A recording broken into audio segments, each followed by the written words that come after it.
What's up, everyone? It's Lan here with another episode of Cheeseheadz Weekly. We are back.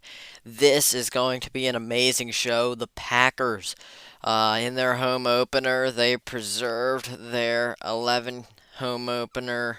Sorry, 11, yeah, home opener streak. 11 game streak of winning home openers. At least that's, I think I got the stat right there, and just an amazing game. Just barely snuck out with a win, and I will break it all down. But it was a thriller to be sure. And yeah, I'll get more into that in just a little bit. But before we do that, I would like to mention a few things. We have the Q&As and the polls on Spotify. We did get a little bit more participation in those last time. 3 votes in the poll and an answer in the Q&A. It wasn't really a legit one, but it was some participation, so I'm happy for, yeah, I'll take what I can get, I guess. There's a link in the description to send in a voice message, especially since it's, we're 3 weeks into the season now. It'd be great, if you could send in, you know, a question. You can send in any Packers questions you have, and I will answer them, at least give my take on it. And just whatever else you want to say, too, is great. The show's available on Spotify, Google Podcasts, iHeartRadio, and Pandora. New episodes come out every Tuesday. You can hit the bell on Spotify to be notified when a new episode comes out. You can tell your friends about the show. You can rate the show. You can follow the show on Instagram at cheeseheads_weekly. And, of course, check out the website at greatcove.net/cheeseheads. All the episodes are there, and you can leave a comment or whatever else on there as well. So, what was I going to say? Oh, yeah, I do have a show update. I've tried multiple times now to get the show on Apple Podcasts. I'm struggling a little bit. If you ask me, Apple is complete trash, so I am at a complete loss of what to do.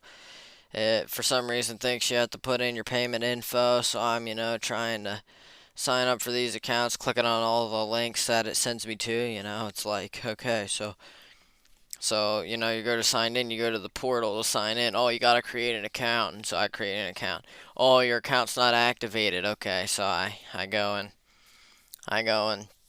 look that up. Oh, here's an article to know how to do it. Okay. And they're like, oh, you got to enter your payment information. Click on this link right here. It sends me to iTunes, and and I enter everything in perfectly, and I hit it and it says for assistance, call this number or just go to the website for support or something. And it doesn't matter what I do, it always comes up with that message, and I have no idea what is wrong. So, if anyone happens to know what I'm supposed to do there, you can go ahead and let me know. If you don't, then I guess we might not have a show on Apple Podcasts, or I don't know what will happen. I really don't know what the problem is, and it's kind of annoying. Because I'd really like to get it out there. It's not like I'm completely avoiding it on purpose, but it is what it is. We'll see what we can do. Let's go right into our breakdown. So, in this game, pretty much if you want the overview of it, the Saints were in control of this game. Packers looked completely out of place. And through the first 3 quarters, the Saints were just, yeah, they were beating the Packers quite thoroughly. And it's not that the Saints were playing extremely amazing or anything. I thought the Packers did a nice job on defense. That was the one side of the field that did pretty good, and I mean their offense wasn't on the field that much. Although in the first half, I believe they might have had more time of possession than the Saints. They were moving the ball a little bit. It's just they had so many drive killers, some penalties. a ton of mistakes. I don't know how many penalties he had, at least 11 or 12. I know it was at least 11. Um, just killed drive after drive. I'm not even sure they even got into the red zone until what, the third end of the third quarter, maybe beginning of the fourth. Um, yeah, really rough.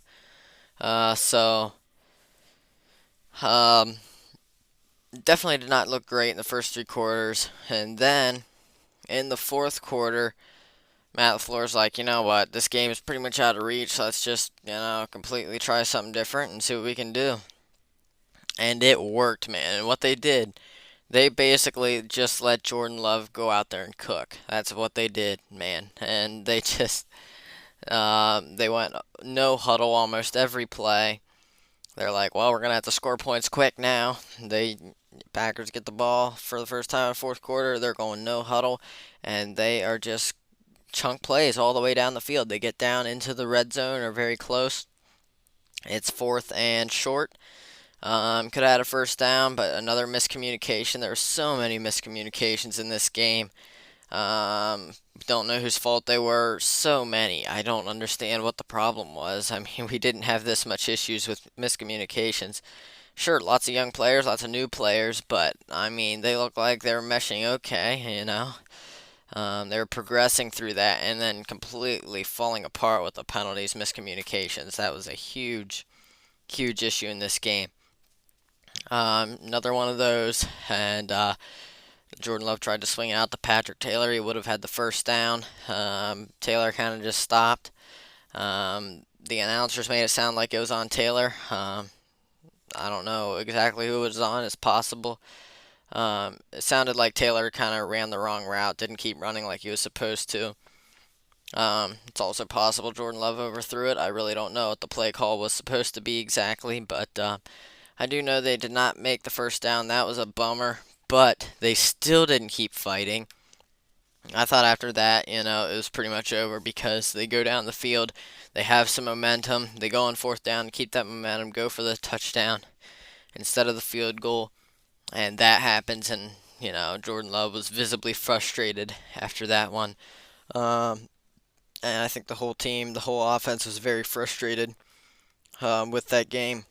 Just couldn't catch a break. But we get to the next drive.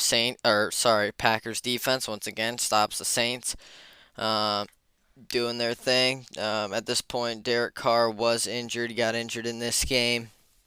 I believe end of the third quarter maybe on Rashawn Gary's second sack of the game. Knocked him out, shoulder injury, and we've gotten news that it is a sprained AC joint in his shoulder. So hopefully he'll be okay and can recover before too long. Um, and we'll talk about Packers injuries here too. They had Devondre Campbell left the game pretty early on with an ankle injury. Right at the end of the game, offensive lineman, the right tackle Zach Tom went out with a knee injury. Before the game even started, Aaron Jones, Christian Watson, David Bakhtiari, and Elton Jenkins were all inactive. Big time players there for the Packers that were not able to go. That certainly could have played a part with some of the miscommunications and stuff.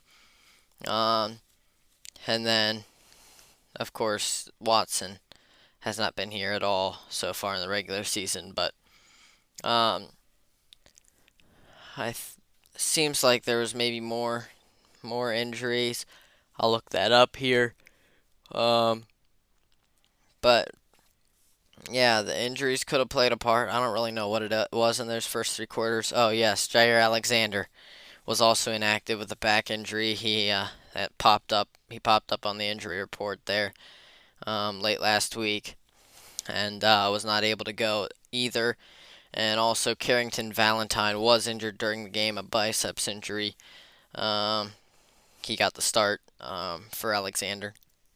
So yeah, plenty of injuries to be monitoring as they have a short week going to into a Thursday night football matchup with the Lions. Both teams are 2-1. But if we go back into the game here, yeah, uh, the defense kept getting it done. Packers go down the field, get to the red zone. They're rolling right down the field again. Um, I'm not sure if it was this drive. I believe maybe it was this drive. Jordan Love chucks it down the field. Romeo Doubs diving fingertip grab, an amazing, amazing catch right down the sideline. Kept his feet in bounds. Really amazing play by Romeo Doubs. And yeah, to be honest, I thought the Saints secondary looked really good. There was tight coverage. There were not many wide open opportunities. Towards the beginning of the game, Jordan Love again missed Luke Musgrave on a deep shot, right down the middle of the field, right between two defenders. It's quite possible Luke Musgrave could have had a touchdown on that play. Um, just a a miss, an overthrow. Jordan Love certainly wasn't perfect. He had a few underthrows too, allowing defenders to break him up. I felt like in this game, the Saints, yeah, they had really good coverage. There was no wide open receivers, no blown coverages, anything like that. They had every ball was contested, and the Packers had to work for everything. I did think they could have had a few more completions. Jordan Love did finish with an exactly 50% completion percentage, which is not great at all. He had an interception in this game to start the second half. But what I really didn't like was I thought maybe he could throw some of those a little bit better. Some of those contested ones. I thought maybe he throws them. He was putting a lot of them right on them. Maybe a little bit behind them, whatever, hitting them right in the chest. I think what he should have done, let them a little bit more, stuck them out, let the receiver, make a hands catch away from his frame, and yeah, kind of really give the receiver more of a chance because the defenders were draped all over them for most of the game, and even at the end of the game, it was just diving catches, contested catches, and good throws by Jordan Love. He was throwing them open, throwing them where they needed to be, and hopefully he'll be able to learn from this and continue to be able to throw them in good spots um, in future games. But I thought that was a little bit of an issue. Maybe I'm wrong. Maybe he was doing everything right. I don't really know, but I felt like um, he could have thrown some of those better. But again, still would have been tough catches for the receivers because the coverage looked really good. And I think getting Christian Watson and Aaron Jones back in the passing game will help kind of stretch the field and make it tough for secondaries to guard these guys because there's a lot of talent in this receiving room. And it showed up, especially at the end of the game. Speaking of Luke Musgrave, man, he's due. He was showing up, running some good routes. He caught a few passes. Again, all of them were mainly short ones, a little out route here, whatever it is. Yeah, it definitely. Haven't seen the end of Musgrave. Jordan Love eventually is going to hit one of these deep shots to him, and everyone is going to be talking about him. So keep your eye on this guy. So pretty much Packers rolled right down the field. I believe that's when the diving catch was to Doubs. Deep shot. Again, the drive stalled. They opted to go for the short field goal. Anders Carlson, perfect again, from I believe it was 38 yards. And then defense comes up, makes a stop against the Saints offense again. And it obviously still a 14-point game. They roar right down the field again, going no huddle, going fast, attacking the sidelines, just going right down the field. Got right down to the 2-yard line. I believe it was 3rd and goal, or maybe it was even 4th and goal. I kind of forget. It might have been 4th and goal this time. I remember I was very tense, and man, oh man, Jordan Love, what a play. He takes the snap. Quick look. I'm not sure. I think maybe it was a QB draw. I don't remember the play exactly. At any rate, he takes off. Demario Davis is there to make the stop. Only thing is, he does not make the stop. Jordan Love makes an amazing move, gets into the end zone, and yeah, his athleticism was on display today. He was pressured a few times. Only took one sack, and that was just completely unblocked. Alante Taylor coming in, cornerback from the slot. Um, a slot corner blitz there, and he had no chance to get away from it. And he actually did throw the ball before he was sacked, but they ruled it a sack. I guess his forward progress was stopped, even though he was still moving around plenty. Um, yeah, for whatever it's worth, that was his only sack, and he was moving around. I think if this was Aaron Rodgers, old Aaron Rodgers in this situation, there would have been, 2 or 3 or 4 sacks taken in this game. Because the Saints, they did have a few pressure. Overall, I thought the offensive line did a good job, though. Um, but yeah, Jordan Love's escapability and then running, especially towards the end of the game. I want to see that again. I want to see more of that. Sorry, more QB draws, stuff like that. I think that would be great. So the Packers, go gutsy after this touchdown. They go for the 2-point conversion, so they can go for the win if they go make another touchdown. Time's ticking, and so they go 2-point conversion. And this was my favorite play of the day by Jordan Love. I think this was Jordan Love's best play. He got the snap, went, scrambling, had pressure, went scrambling, looked like he was going to try to run it in, and 3 defenders, I believe it was, converged. And I was like, oh boy, he's not going to get in. He's just going to get tackled. And then, all of a sudden, he just flips it back across his body, and Samori Toure is wide open for the snag. Credit Jordan Love for keeping his eyes downfield to be able to see that, man. I thought he was just going to go for the end zone. Nope, he was still looking around, flipped that back over. Now, again, he did throw back towards the middle of the field, and that can be a risky thing. QBs are normally taught not to do that, but I think they'll probably forgive him for that one. Uh, the fact that Toure was open enough, he wasn't forcing the throw, and he wasn't going to get in, running it in. So, really great play by Love. It was a thing of beauty.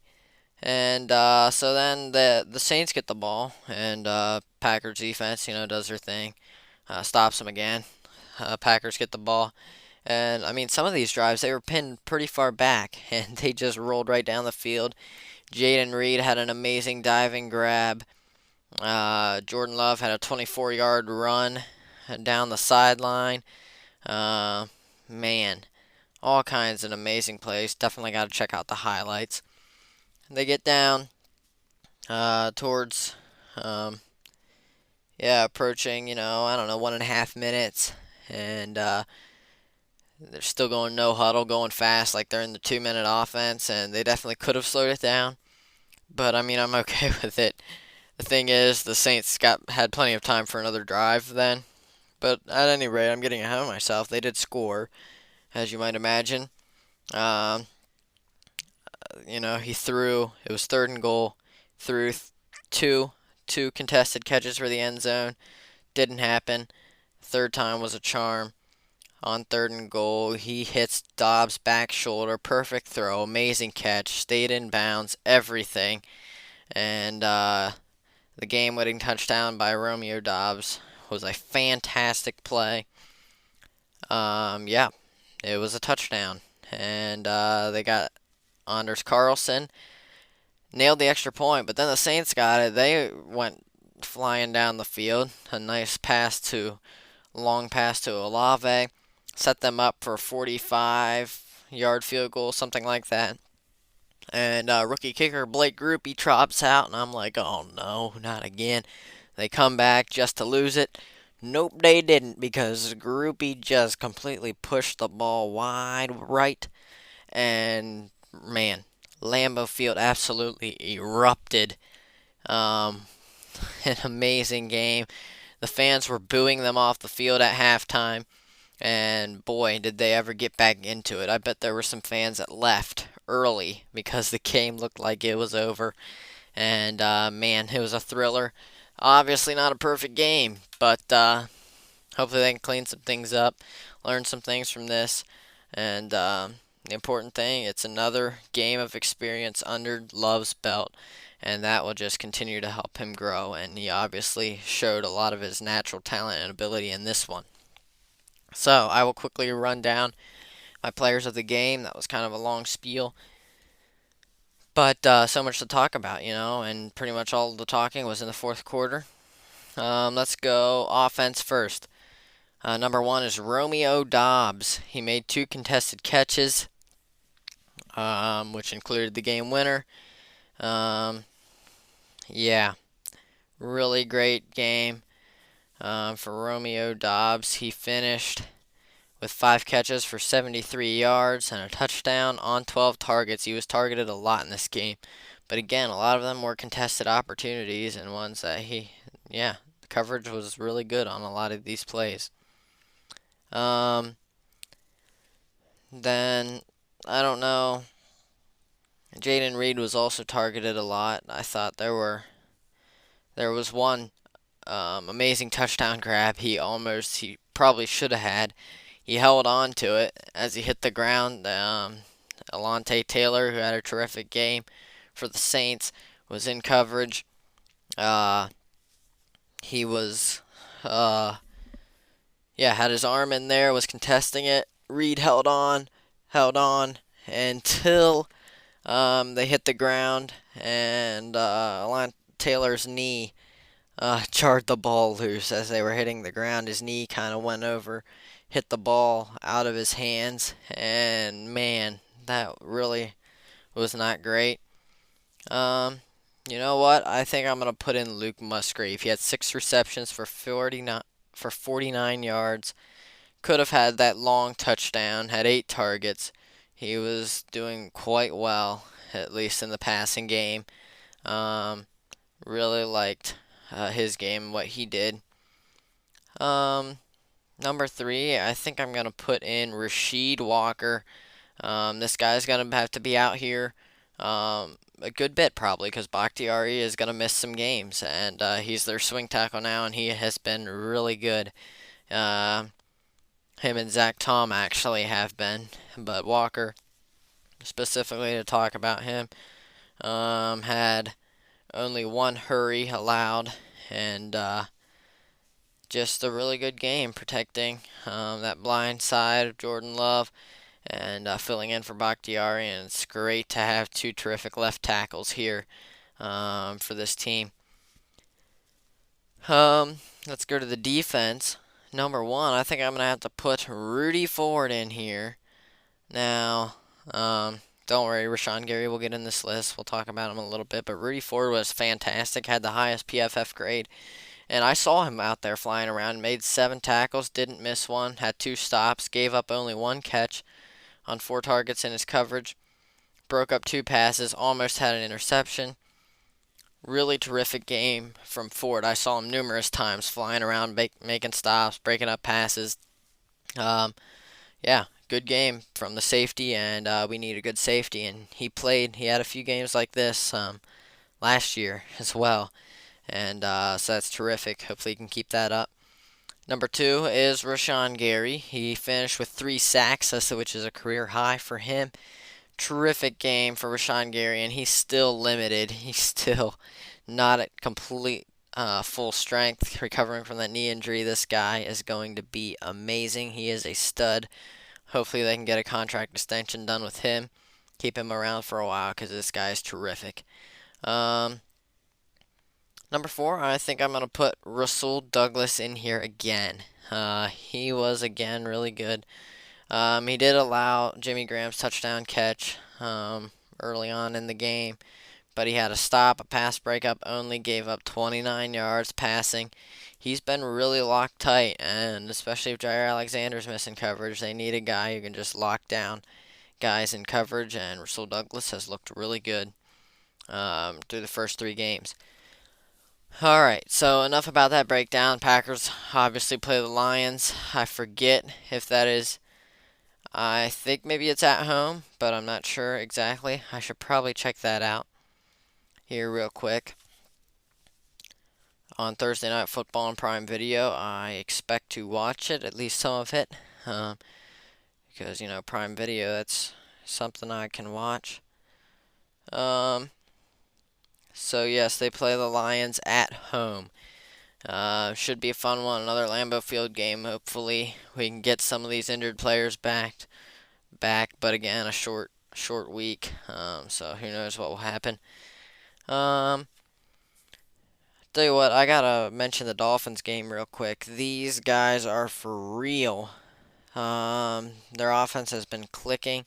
Tua has been amazing. Tyreek Hill, Jalen Waddle, Raheem Mostert, Devon A. Chain, sorry. Just amazing, amazing offense. And I mean, the defense apparently has been getting it done too. Not much said about them, but goodness, this offense cannot be stopped. I'm not sure if anyone will be able to stop the speed of their running backs, their receivers. Just an amazing team. I'll talk about them later because we're going to go over my playoff bracket and Super Bowl prediction. But man, they put up 70 points in their game against the Broncos. The Broncos defense is no joke, at least from what I had heard. Haven't been good against the run to start the year, but my goodness. No surprise that the Broncos fan now want Vance Joseph, the Broncos defensive coordinator, fired because this was an incredible performance by the Miami offense. This team is for real, and I cannot wait to see what they can do throughout the season. But they are one of, I believe, two teams who are 3-0 now. I do not know who the other team is that is 3-0. But man, oh man, these Dolphins. Keep your eye out for them. Let's go over the bracket now real quick. This episode could get a little bit long, but we'll try to keep things rolling through here. So, this is not going to look great, to be honest with you, because some of these teams, I'm looking really stupid. The Giants have started out not great. I have them making the playoffs ahead of the Cowboys, although the Cowboys did just get upset versus the Cardinals, of all teams. By the way, I don't have the Cardinals making the playoffs. In fact, I have the Cardinals getting one win on the whole season. So, some of these predictions were made, early, ahead of time. The Steelers have not looked great either. I have them making the playoffs with a pretty good record. But we'll see how it goes. Some of these look okay. The Bengals haven't started out great. I don't know. I actually don't know what their record is, but I predicted them to be 15-2. Don't think that's gonna happen. I didn't think it was gonna happen in real life either, but we'll see. By the way, I think the other undefeated, it seems like there's more than two undefeated teams because I think the 49ers are undefeated. And it seems like the Eagles are undefeated. I guess they're 3-0. 3-0. I guess what I had heard. The Eagles haven't played in week 3 yet, so they're only 2-0 at this point. They play tonight. Sorry, I'm recording this on Monday, so yeah, they're playing Monday night. So who knows? As you're listening to this, they might be 3-0. They might be 2-1. My guess is they'll be 3-0. But we'll get into the predictions anyway. We'll start with the AFC.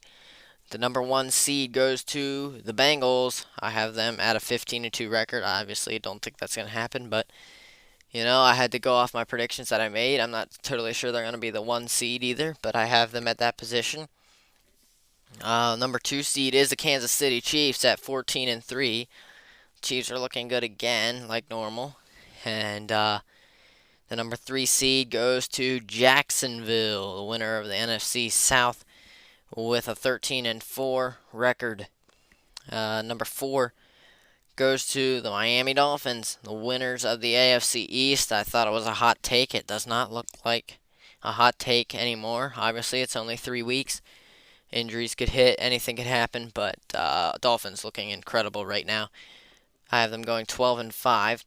I have the Jets at number 5 going 12-5 as well. Again, I don't see the Jets even making the playoffs. They're coming off a bad loss to the Patriots. Zach Wilson is not the answer for this team, and I don't expect them to make the playoffs this year. But I had to put them in because that was my prediction back when I thought they were going to have Rodgers the whole year. Number 6 is the Chargers. They go 11-6, and grab a wild card spot, the second wild card spot. Number 7, the Steelers sneak in with an 11-6 record. Again, I'm not so sure they're going to make the playoffs. They have not been good, but we'll see what happens. And to be honest, both conferences look pretty wide open right now. There's been a lot of upsets, surprises. You can check out the box score to that. I could go on and on talking football, week 3, because it was a pretty crazy week. So then for the bracket here, 4 and 5 seeds, Dolphins and Jets play in the first in one of the games. Obviously the Bengals get a bye. 3 and 6 seeds, the Jaguars and Chargers play. 2 division matchups there in the first round of the playoffs. And then the Chiefs and Steelers play. The 2 and 7 seeds. And I have the Dolphins beating the Jets, the Jaguars beating the Chargers, and the Chiefs beating the Steelers. So that means in the divisional round, the number 1 seed Bengals would play the Miami Dolphins. And I have the Dolphins upsetting the Bengals in the Bengals' first game in the playoffs, upsetting them, advancing to the AFC Championship game. And Jaguars-Chiefs, we've seen this one before. I have the Chiefs winning out on this one. AFC Championship game, Dolphins and Chiefs, and I have the Dolphins upsetting the Chiefs here. Of course, it might not look like an upset by the end of the season, depending on if the Dolphins keep this up or not. I have the Dolphins advancing to the Super Bowl on the AFC side. Dolphins in the Super Bowl. Call it a hot take. I don't care. I think it's a pretty sound one at this point. Obviously, anything can happen, man. I've been high on the Steelers, high on the Jets, to some extent. And that's not looking so great. Jaguars haven't looked amazing. I'm not sure they'll live up to a 13-4 record, but again, it's hard to tell. So there's my hot take. If we go to the NFC, the number 1 seed goes to the 49ers. I have them projected to get 15-2. That's still in the cards for them. They've looked really good through the first 3 games. Actually, first 3 games. Yeah, they played Thursday night. Wasn't sure if they had played yet or not. For me, number 2 seed goes to the Eagles. No, these two from last year. I will say the Eagles have struggled to some extent, but we'll see what happens with them. But I do have them. I think they'll figure it out. I have them projected to go 13-4, get the number 2 seed. Number 3 seed goes to guess who? The Green Bay Packers. I had them winning in the NFC North. That looks like it's possible. Looks like their only real competition is the Lions right now. We'll see how that goes on Thursday Night Football. Keep in mind the Packers might be shorthanded in this one, but they definitely could use a win, get out to an early lead in the NFC North. Right now tied as far as record with the Lions at 2-1. So number 3, that was number 3, sorry. And I have the Packers going 11-6. Number 4 is the Saints, who we just played, have them going 10-7, winning the NFC South weak division. They're the number 4 seed. First wild card team here, number 5 seed is the Seahawks, have them going 12-5. They've looked pretty good after a rough week 1. Number 6, the Giants. Again, I'm not sure this is going to happen. Have them 10-7. I had them over the Cowboys, who sneak in at the number 7 seed at 10-7 also. Cowboys could very well, miss the playoffs. I don't know if that'll happen or not. We'll see. I don't know if the Giants will even make the playoffs this year, but we'll see with that one as well. So, in the wild card round, the number 4 ranked Saints will take on the Seahawks. At number 5, I have the Seahawks winning, beating the Saints in that one. The Packers will take on the Giants. I have the Packers winning their first playoff game with Jordan Love against the Giants. And then the 2-seeded Eagles take on the 7-seeded Cowboys. I have the Eagles winning this one. For the divisional round, 49ers take on the Seahawks in a division matchup. I have the 49ers winning this one to advance to the championship round. The Packers will play the Eagles. I have the Eagles winning this one, going to the championship round. I didn't want to be unrealistic there.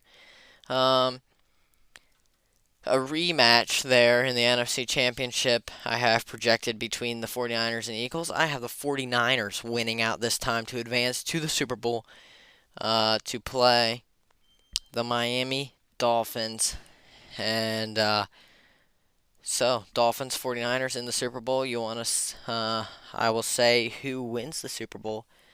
And that will be the 49ers. They'll win their first Super Bowl since whatever it is, Joe Montana days, back